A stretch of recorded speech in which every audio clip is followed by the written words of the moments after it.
Dan ada pula ibu-ibu bersarawa lepis sampi tunyo cabai dilutui, kemudian baju kaosnya ketat, selendangnya lilian dili, abuaknya jo cat cobulu simpai, nyo pakai kacamata hitam, ada buku jo pena di tangannya. Itu ibu-ibu kepala julo-julo.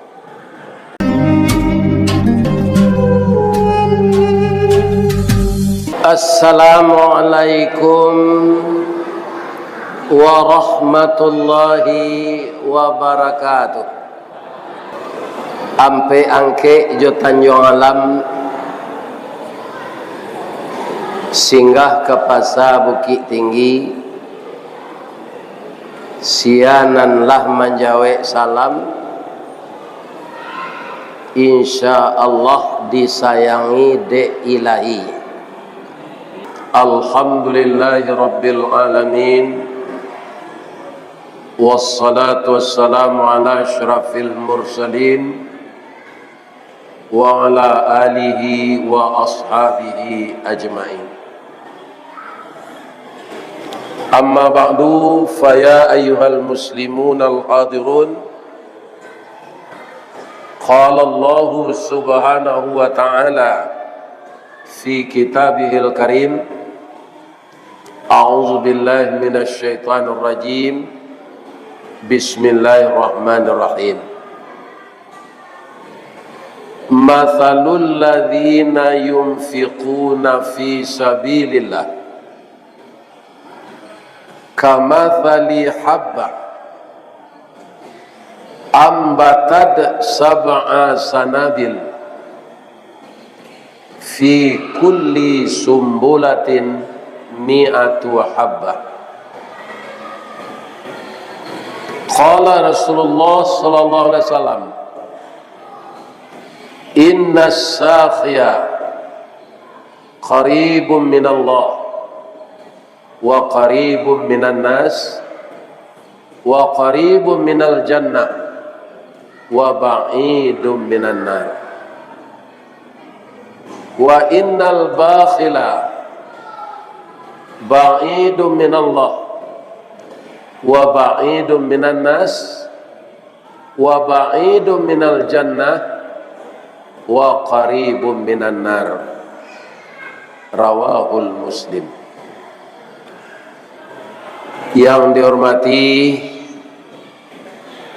Bapak Ketua Dewan Kemakmuran Masjid Al-Muttaqin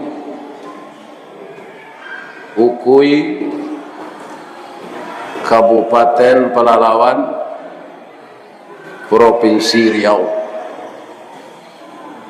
Yang kita hormati Bapak Pegawai Sara, Pegawai Adat, Imam Khatib, Bila Maulana, Alim Ulama Cadiak Pandai,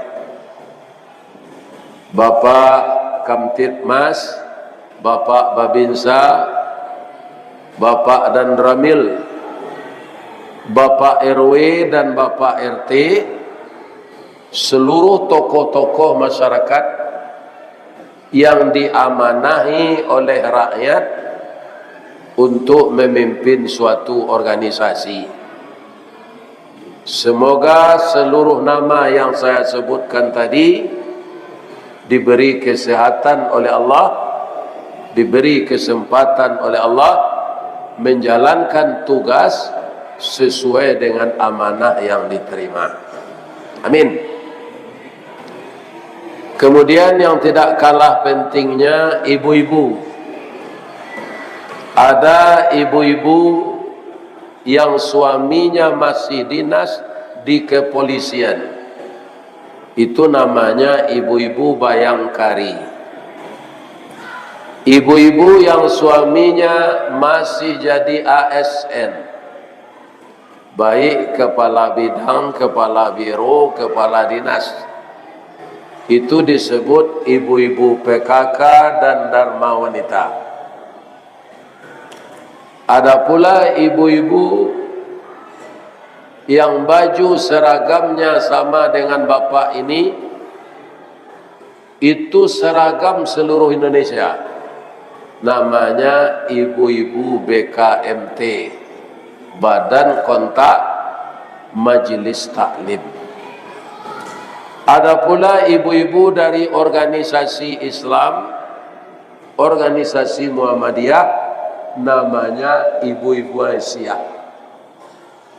Dan ada pula ibu-ibu bersarawa lepis, sampi, tunyo cabai dilutui, kemudian baju kaosnya ketat, selendangnya lilian dili, abuaknya jocat cobulu simpai, nyo pakai kacamata hitam, ada buku jo pena di tangannya.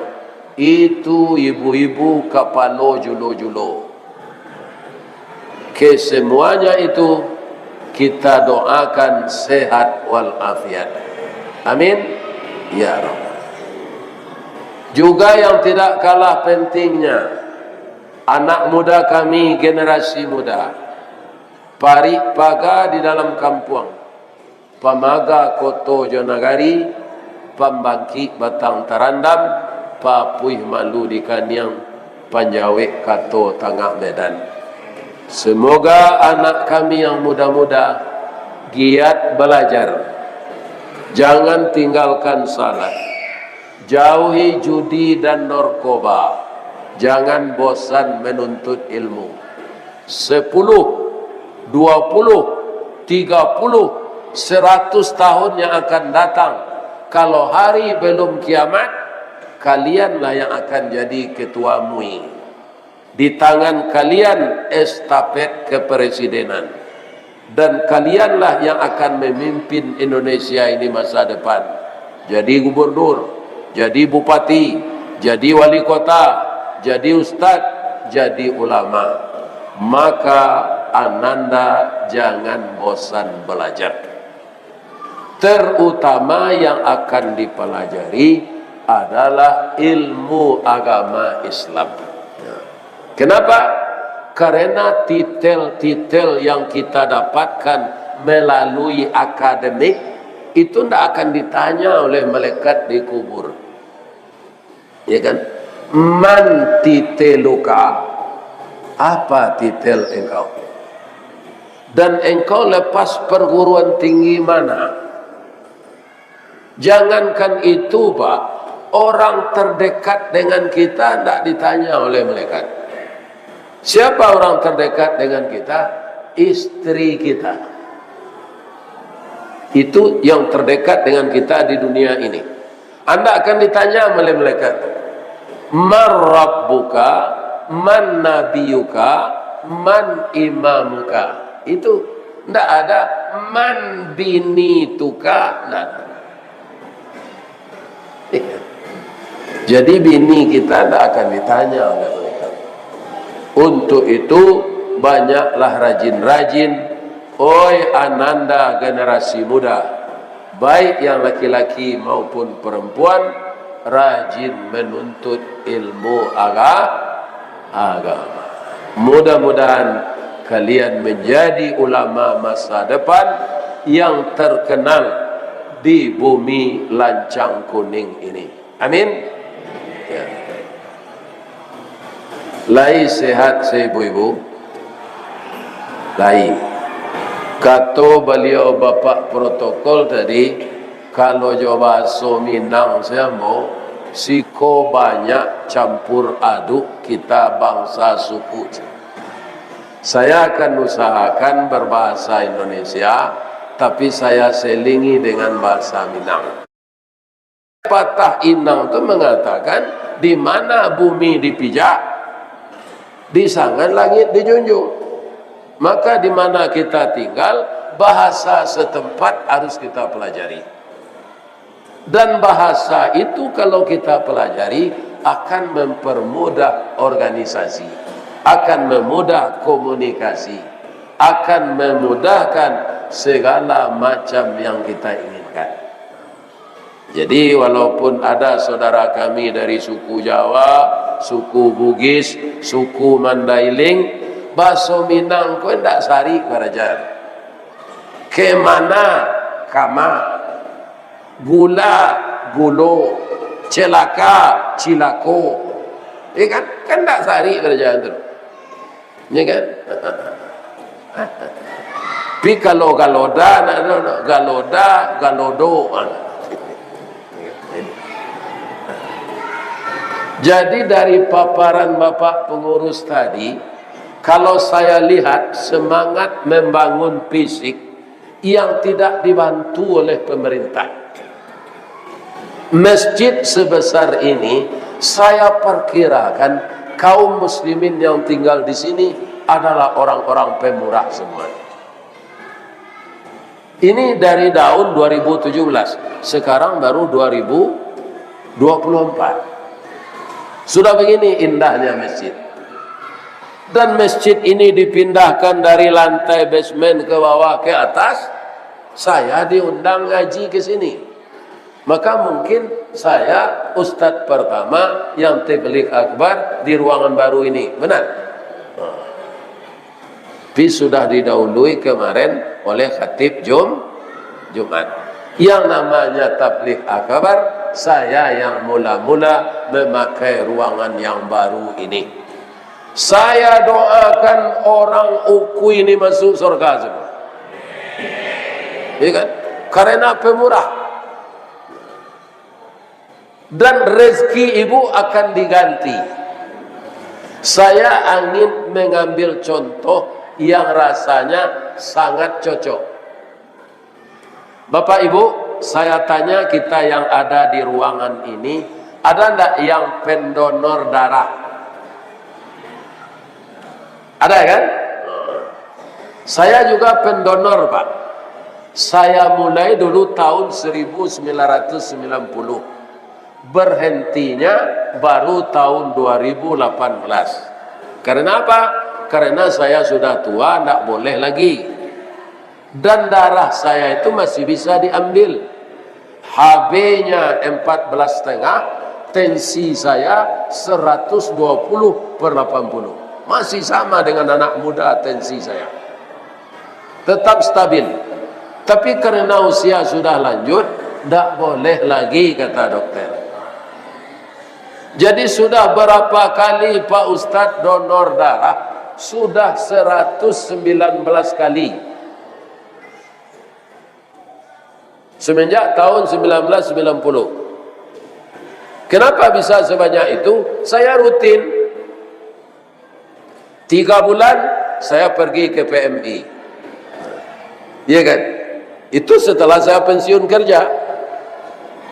Di masa kerja dulu, itu orang PMI itu datang ke kantor kami. Seyogianya Pak, sudah 119 kali saya donor. Atau bapak-bapak yang 50 kali, yang 70 kali, kan udah kering darah di badan itu. Iya kan? Tidak ada lagi itu.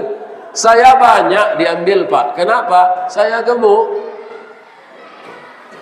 Nyotanyo ada orang, ba mangko gapu Ustaz, ambo jawe yo pantun. Sekolah ke Parabe membeli barang ke Siraku, biarlah kaji kurang dapat asal badan lai gapu. Iko kaji tak dapat awak kurui lah. Iya kan? Jadi orang gemuk ini diambil darahnya 300 cc. Plastiknya besar. Saya rasa 4 kali ambil saja Pak, sudah habis darah itu. Tapi sudah 119 kali darah saya tidak pernah kering. Kira-kira seperti itulah Pak. Bapak dan Ibu yang telah mengeluarkan dana yang rezeki diberikan Allah untuk Masjid Muttaqin ini, dana Bapak itu tidak akan pernah kurang. Akan diganti oleh Allah seperti sirkulasi darah tadi. Jadi jangan ragu-ragu kalau Bapak Ibu mau.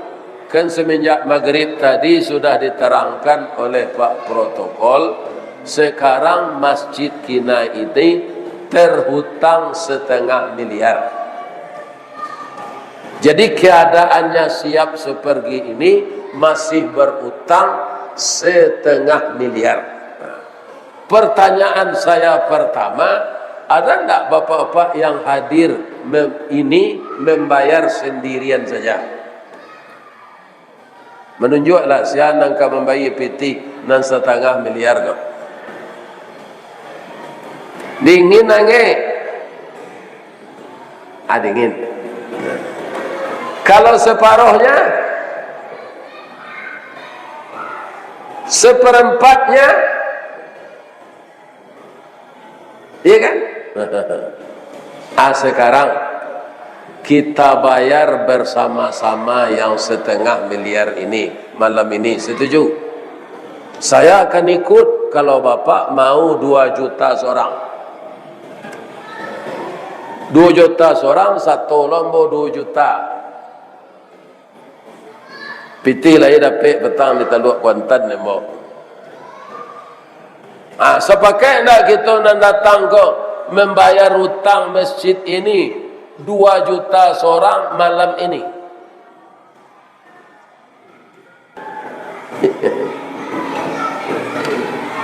Lah, kita serahkan saja kebisikan hati bapak-bapak dan ibu-ibu, karena infak, wakaf dan sedekah itu tidak boleh dipaksa. Itu keikhlasan hati seseorang. Tapi saya yakin kalau masjid yang berhutang, Pak, itu bukan pengurus yang akan membayar, tapi kaum muslimin dan muslimat.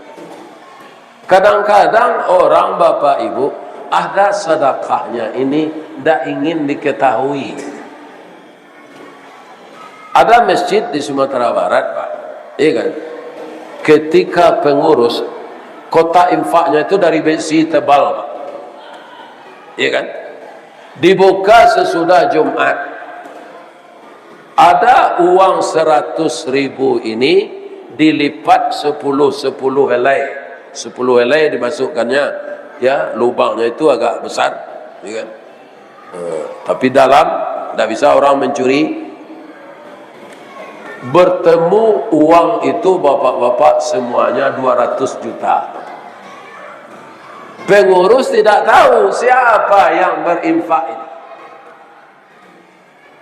ya kan? Ini orang yang kuat imannya ini, Pak.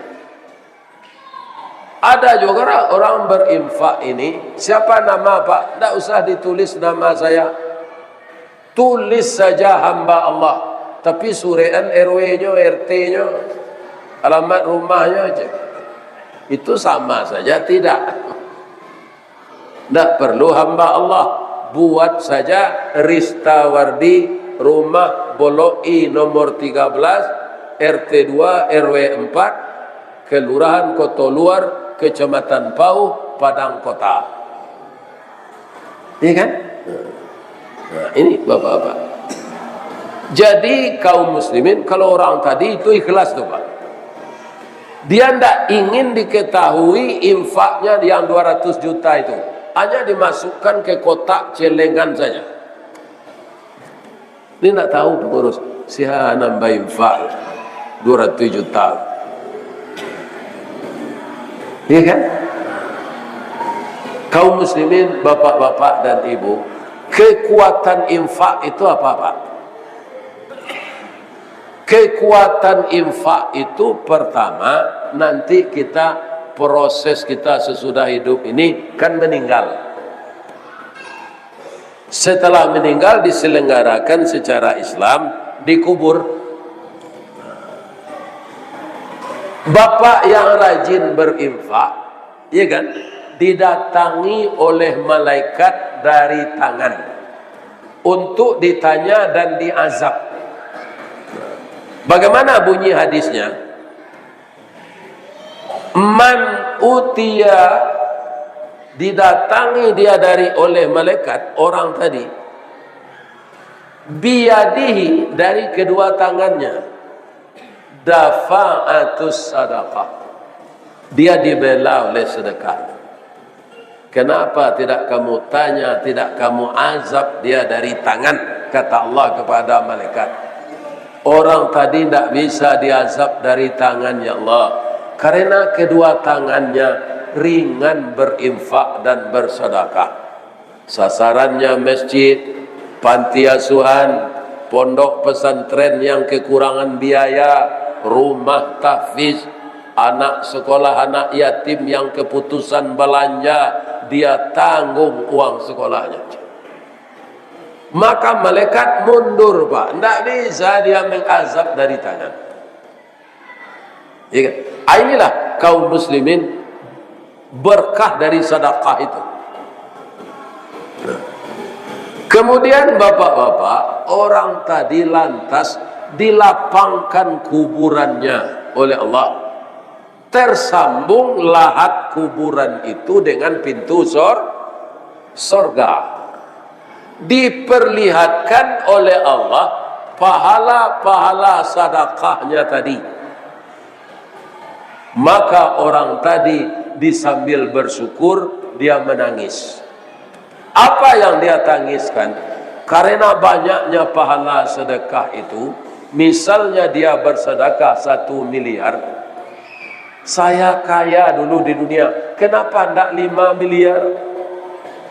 Kenapa saya tidak berimpak 10 miliar? Kenapa 1 miliar saja? Melihat upah sedekahnya yang baru dia lihat dari lahat kubur, disambungkan pintunya ke surga. Itu orang yang telah pemurah tuh, Pak. Masih menyesal kenapa tidak besar. Kenapa tidak saya besarkan sedekah itu? Di kalau cerita kota makan ya, Pak, jan 2.000 je bersedekah. Serang seoto saya tidak dapat 2.000. Setidaknya 200.000, 2 juta. Ya kan? Mantap. Orang yang telah pemurah masih menyesal. Nah, kemudian disuruh oleh Allah malaikat mendatangi dari kakinya.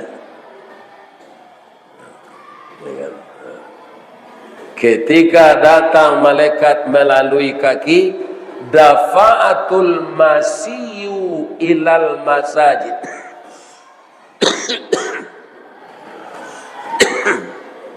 Kakinya membelanya. Kenapa? Kaki itu selalu ringan melangkah untuk salat berjamaah ke masjid. Jadi sebenarnya, Pak, nanti di dalam kubur orang yang rajin ke masjid tapi rumahnya dekat. Ketika diperlihatkan pahala salat berjamaah orang datang ke masjid dengan tempat tinggalnya yang jauh, bamangko ndak jauh serumah Mbosariye.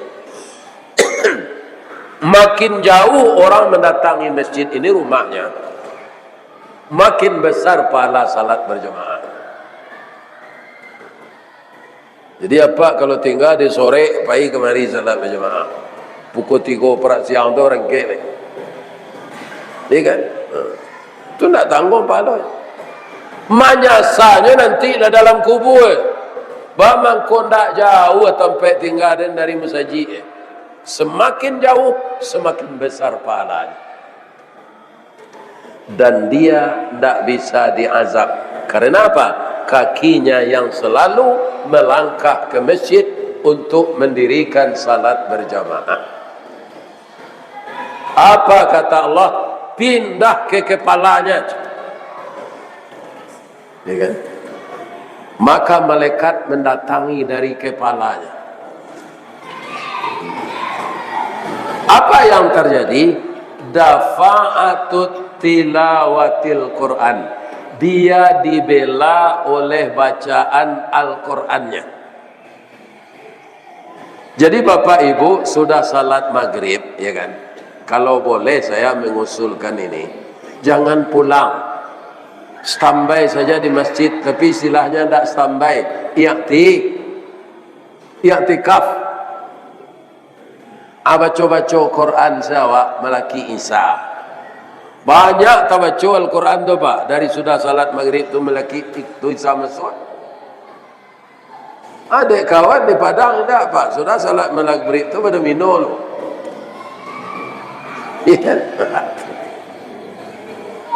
Iya kan? Tidak ada manfaatnya, tidak ada pahalanya. Jadi akhirnya dafa'atut tilawatil Quran. Orang tadi tidak jadi diazab dari kepala karena banyaknya bacaan Al-Quran. Jadi ibu-ibu di maduduk jangan malagu je. Kok teragak sekali-sekali lah. Lebih-lebih lagu dan menyasayun tuang tu tak ada gunanya tu. Tak jadi bersyukur lah. Iya kan? Tak jadi awak bersyukur lah. Maka di mana duduk banyaklah baca Al-Quran. Tak bisa malaikat mengazab dari kepala. Sampai di sana saja ceritanya Pak Ustaz? Tidak. Sudah tu tiba kiamat. Hancur semua yang ada ini. Kenapa bisa hancur? Allah melaporkan kepada kita, iza sama'um fatarat, apabila langit telah runtuh. Itu kiamat itu nanti Pak. Wa idzal kawakibun tatharat, apabila bintang-bintang sudah berjatuhan menimpa bumi ini. Wa idzal biharu fujirat, ketika air laut semuanya tumpah ke daratan menimbun bukit dan gunung. Jadi air laut tumpah ke daratan kiamat tu Pak, ndak manga-manga jo tsunami. Kita tsunami sudah cemas. Di Padang itu tuh setiap jalan Pak diingatkan itu. Awas bahaya tsunami, ini tempat lari evakuasi. Sedangkan tsunami itu Pak yang mulai datang tu, itu kecepatannya lebih dari kencangnya pesawat membawa kita ke Mekah.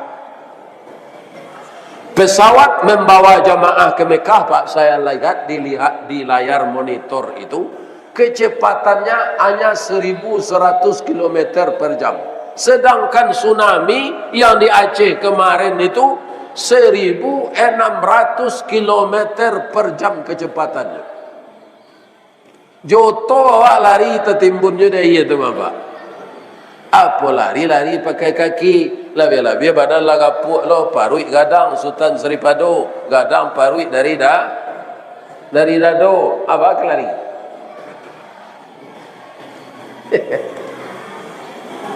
Nanti kiamat itu wa izal biharu fujirat, seluruh laut itu dari mana saja lautnya akan tumpah airnya ke daratan, menghancurkan segala yang ada.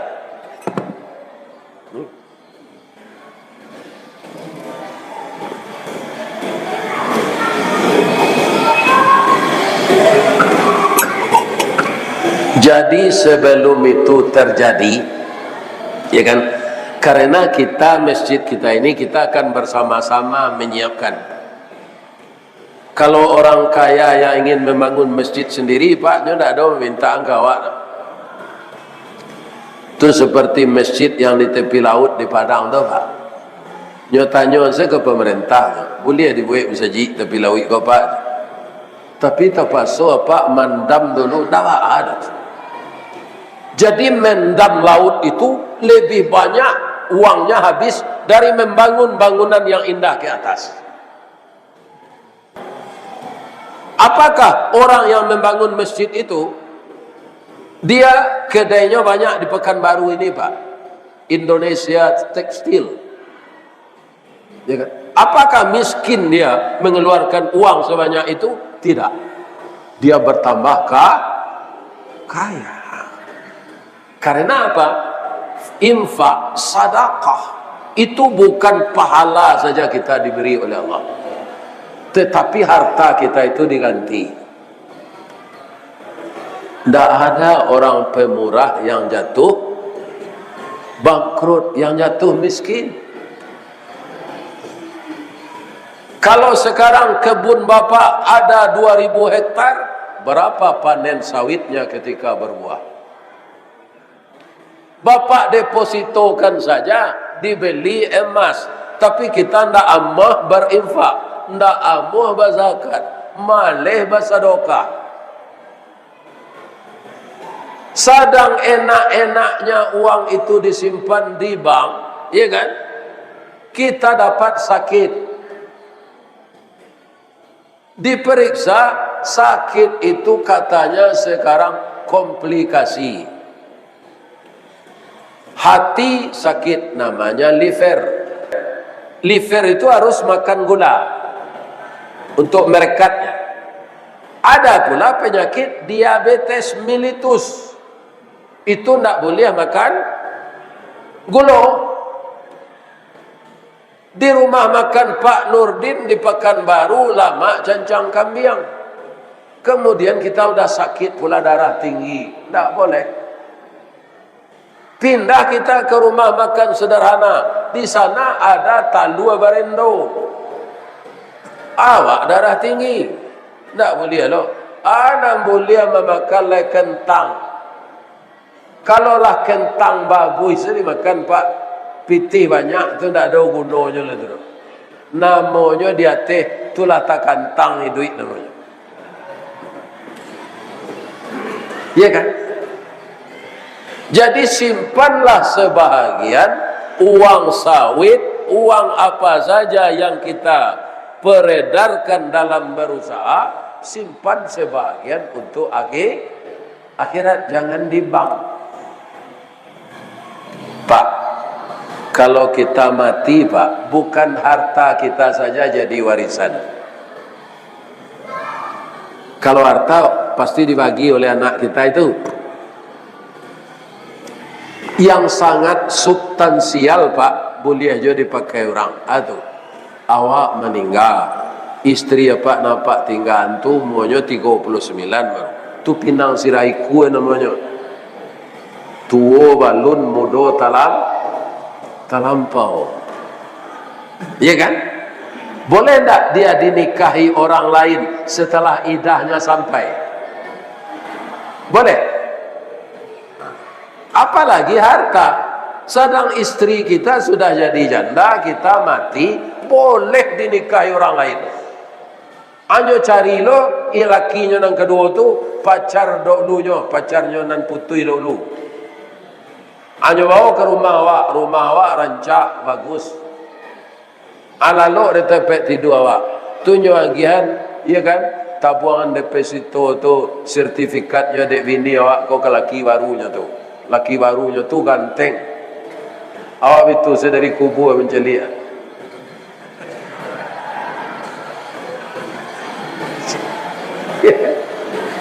Harta sudah dibagi oleh mantan janda kita dengan suaminya. Ya kan? Ini bahayanya kalau kita kikir. Jadi bapak ibu yang diberi oleh Allah kelebihan rezeki, berikanlah untuk Masjid Mutakin ini. Inilah yang kekal untuk kita di akhirat. Namun ini perlu kemantapan kita hidup berumah tangga. Karena harta yang terkumpul Pak, itu bukan milik suami saja. Milik suami dan milik istri. Karena kita apa? Sudah terikat kaum muslimin yang terhormat.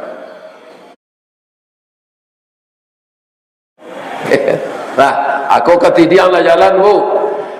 Bedanya sedekah jo infak Pak Ustaz. Sedekah ibu dan bapak sudah banyak memberikan semenjak tadi. Karena apa? Ibu dan bapak senyum-senyum. Senyum itu sedekah Pak Ustaz. Iyo. Jadi kalau awak panciki bersedekah jo pitih galak sepa banyak. Tapi jangan ketawa sendirian. Nyontan orang kagak duit kok. Iya kan? Kalau infak ini apa? Tidak bisa dengan ketawa saja. Begitu ketiding infak lalu di depan kita, isi jam itu saya ketiding tak? Tidak punya isi dia.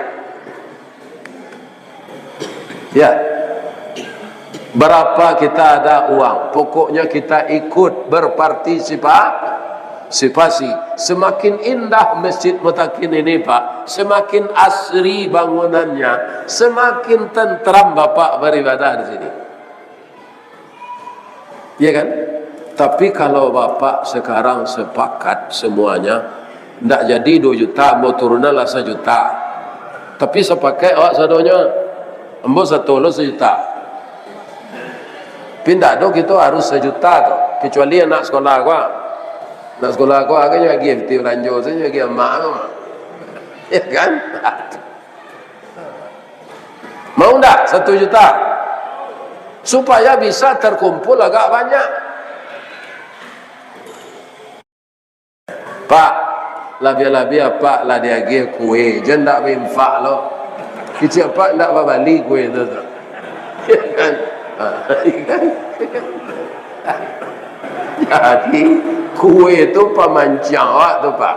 Jangan kelamaan saya makan. Ikut kita Pak Ustaz, di masjid saya kami sedang membangun pula sekarang. Kenapa kami rata-rata pegawai di sana Bu? Sudah rata-rata pula pensiun. Dan tidak muat lagi diperbesar masjid itu. Sekarang kami menunggu kaca tebal itu Pak. Tidak kaca seperti ini. Kaca tebal yang pakai tulisan Arab. Kerangkanya kami bikin seperti Masjid Nabawi di Madinah. Sudah banyak pula uang habis Pak. Sekarang kasnya minus terus. Tapi tukang tetap bekerja. Kas minus, tukang tetap bekerja. Kenapa? Untuk upah tukang tetap ada jamaah yang berinfak. Bahan yang akan dikerjakan, ada toko bangunan. Pak Ustadz Risnawardi, ambil saja bahan di sini. Nanti kalau bangunan itu jalan, jamaah akan turun uangnya itu. Karena jamaah ini tidak seberapa yang seperti duren. Yang banyak itu seperti manggis. Bapak-bapak perhatikan tak antara duren dan manggis? Apa bedanya kalau dia sudah matang? Duren tanpa diambil Pak, kalau udah matang jatuh sendiri. Dan baunya kencang. Aromanya. Kalau manggis Pak berapa masak dia diam saja di atas.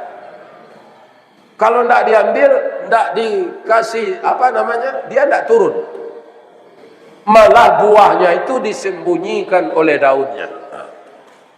Jamaah ini Pak Ustadz banyak dan serupa manggih kok. Harus dijuluk taruh. Kalau tidak nyomada mengeluarkan peti, ya kan? Tidak warah membantu durian, ya kan? Nah ini. Tapi kan sudah semuanya mengeluarkan infak ya Pak. Kalau anak sekolah ini tidak ada uang, dia tidak apa. Saya doakan jamaah yang telah mengeluarkan infak, terimalah infak beliau sebagai amal saleh ya Allah. Jadikanlah beliau sehat walafiat ya Allah. Kalau dia berjualan di pasar, banyaklah pelanggannya ya Allah. Kalau dia berkebun sawit ya Allah, banyakkan buahnya, suburkan buahnya, beratkan timbangannya. Jadi kita perbanyaklah bersedekah agar rezeki bertambah murah. Saya ulang sekali lagi Pak, tidak ada orang pemurah yang jatuh miskin. Ada di zaman Nabi namanya Abdurrahman bin Auf. Dia kaya Pak. Tapi harta kekayaan itu Pak, dia ambil hanya 1/3 untuk kebutuhan dia dan keluarga. 2/3 untuk apa? Untuk agama. Abdurrahman bin Auf yang sekarang 2,5% saja payahnya mengeluarkan. Yang sekarang atau Abdurrahman bin Auf 2/3 hartanya untuk agama. Apakah dia jatuh miskin? Tidak. Apa yang diberikan fasilitas oleh Allah kepadanya dia termasuk sahabat yang dijamin masuk surga. Kenapa? Karena kepemurahannya yang tulus. Bapak-bapak, saya dengarkan kajian Ustaz Samad. Ada jamaah bertanya, kata beliau, ini masalah ikhlas dia Pak Ustaz. Pak Ustaz Samad, ya, ada orang berinfak, lupa pengurus menuliskan di papan, maka dia minta lagi infaknya itu.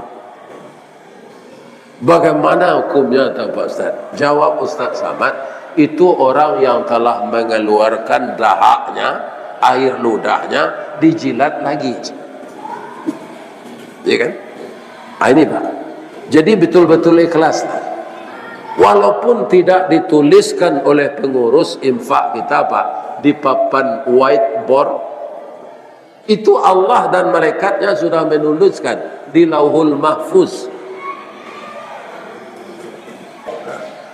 Orang yang akan jadi bupati tanggal 27 November pemilihan nanti Pak, itu sudah tertulis di Lauhul Mahfuz. Siapa yang akan jadi bupati? Calon-calon ini hanya menjemput takdir. Sudah ditulis oleh Allah siapa yang akan jadi bupati di Pelalawan tahun ini, 5 tahun ke depan. Iya kan? Jadi calon-calon ini menyebut maka kita jangan terlalu ambisi. Tapi kalau berinfak ini ambisi tidak apa. Karena kebutuhannya untuk kemaslahatan kita di akhirat. Anak-anak kami yang muda yang umur 40-an ini, tentu Anda menyangka karena saya gemuk, kau Ustaz kau banyak makan. Atanya lah jawab Pak Abbas kau. Lara kali kau mau makan seketik saja. Untuk apa ti diunggut-unggut banyak-banyak, makan seketik. Kalau mudo kau Pak biar kurus, badannya dijalik, makannya banyak kok. Tak bisa sedikit. Sedang mulai kue terletak orang hanya singkok sekali. Iya kan? Itu bapak-bapak. Nah gaya-gaya kau enggak. Lah kurang. Ya. Jadi rezeki ini ternyata menurut Rasulullah hanya bisa dipakai sesuai kebutuhan. Sedangkan makan begitu Pak. Kalau sudah penuh kebutuhan perut, kita makan juga. Kalau enggak menceret, kalau enggak muntah, terlalu kenyang. Iya kan? Jangan kita seperti ular piton Pak. Nyolulu sejawi gadang Pak. Di ular piton Pak. Ular piton ko badannya segadang bati konya. Hanya sembah jawi nyolulu. Akhirnya tak sakit tanduknya siko. Tanduk jawi itu apa ular piton tu jadi? Mati Pak. Maka ditembusnya kerongkongan ini. Mati. Ya kan? Jangan seperti ular piton itu kita mengumpulkan rezeki. Begitu terkumpul kita bayarkan untuk jalan Sekarang kan banyak rumah tahfiz gitu. Bangunannya sudah selesai Pak Ustaz. Ada yang belum selesai. Apa? Honor gurunya. Bangunan gedungnya udah selesai. Tapi untuk penggaji guru yang akan mengajar tidak cukup. Ini kaum muslimin kesempatan bagi kita. Yang diajar di rumah tahfiz itu Al-Quran. Kita ikut berinfak di sana. Setidak-tidaknya Pak, kalau sudah ramai pesantren, ramai rumah tahfiz, saya lihat, Pak, saya juga sekolah di pesantren, air kurang Pak di pemondokan tuh, karena itu kita banyak kudis. Saya ketika di pesantren dulu, Saya dan teman-teman saya banyak kena kudis, Pak. Air mandi itu tidak cukup. Kalau ini yang terjadi, bapak-bapak yang punya rezeki datang ke pesantren itu, tanya ke ketua yayasan, Pak Ketua, ya berapa murid di sini? Dan berapa pompa air yang bisa selama ini untuk kebersihan murid-murid kita? Berapa bapak membutuhkan? Nih pompa kami 2 baru Pak. Kami butuh 50 pompa agar cukup murid ini mandi. Bapak punya dana untuk itu. Bikinkan sumur bor di pesantren itu. Karena sedekah yang paling baik itu sedekah air. Tu pengurus tahu mana tu Pak? Apa nak satu mau orang kaji itu dia kejo air. Karena sedekah air kok gak ada ampanonya. Minumlah. Kata. Jadi cari ke pesantren, ke rumah-rumah tahfiz, kalau kekurangan air, kita ada uang sudah bertumpuk-tumpuk, beli pompa, buat sumur bor. Kalau sumur bor itu bapak-bapak malah para jemaah menghirup air yang di bawah. Nah, itu.